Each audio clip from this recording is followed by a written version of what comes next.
The Cogah is Soulframe's take on a hard mode. This mode doesn't just ramp up the enemy difficulty, it also drops exclusive loot you can't get anywhere else. And here's the best part. It delivers 3 game-changing features that every player needs to experience and know.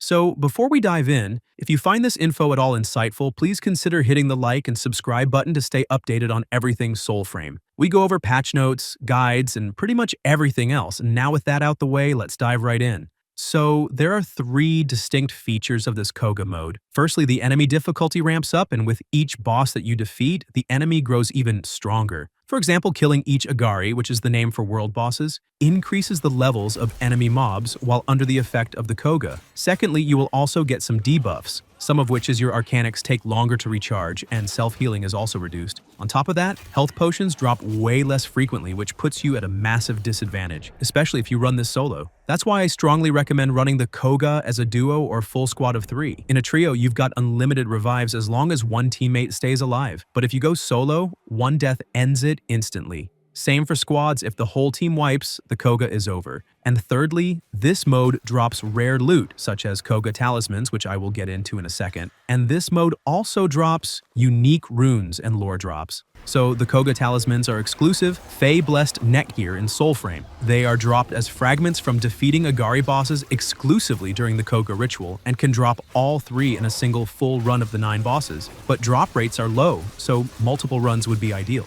These talismans grant buffs such as adding more grace or courage, making your overall build even stronger. They also track your success in the ritual. The Preludes 12 update also stated that visual effects and Cogah damage scaling will find their way in the near future during the hotfixes. So now in order to use this Cogah, there are some things you need to do and collect first. First, you will need to make sure that Verminia is on Bond 2. You can check this by going into the Nightfold, and here at the top left, you will see her rank. If you are still at rank 1, you will need to get this up by crafting the potions you do currently have. This is a fast process and should take about 2 or 3 crafts to get her ranked up. However, before she can actually get to rank 2, there's some things you will need to do. Once this level is almost filled up, she will disappear from the Nightfold. Then, you will need to go to the place you first saw her, which is around this area here. Then, once that is done, she will return to the Nightfold on rank 2, then the Cogah recipe will be available.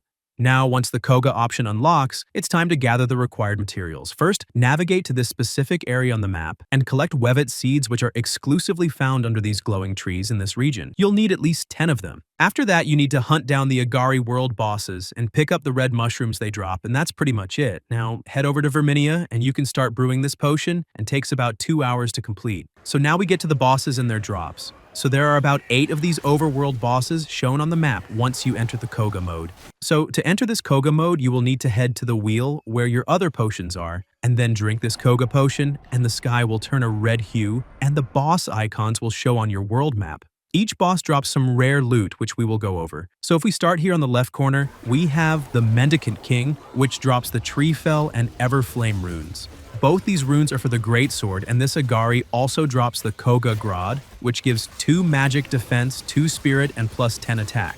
Next is the Wraith of Wastes, which isn't too far away from the Mendicant King. This boss drops the Hollowing Rune, which is for magics, and also drops the Cogah Grod Talisman, which gives plus 2 magic defense, plus 2 spirit, and plus 10 attack. The next boss is the Discharge Nimrod, which drops the rune called the Hurlwind, and the Pictrix rune, and both of these are for the Flyblades. Then, if we head north, we get to the boss called Thricebound, who drops the Forburn and the Durglint rune, which are both for shields, and the Cogah Grod, which has the same stats as the previous one I mentioned. So over here on the map, we have Cabocha, who drops the Torch Eternal and Splitbolt rune, which are both for polearms, and the Cogah Cruter Talisman, which adds plus 2 stability, plus 2 grace, and 10 stagger. So in order to craft these talismans, you will need the Sacred Shimmer, which you can buy from your enclave, Alka's Children, Kith of Kings, or the Silent Rose, and costs 7,500 standing. So if we carry on heading north, we get to the boss Etheldred the Weaver, who drops the Flit Smoke, which is for short blades, and the Cogah Cruter, which has the same stats as the previous one.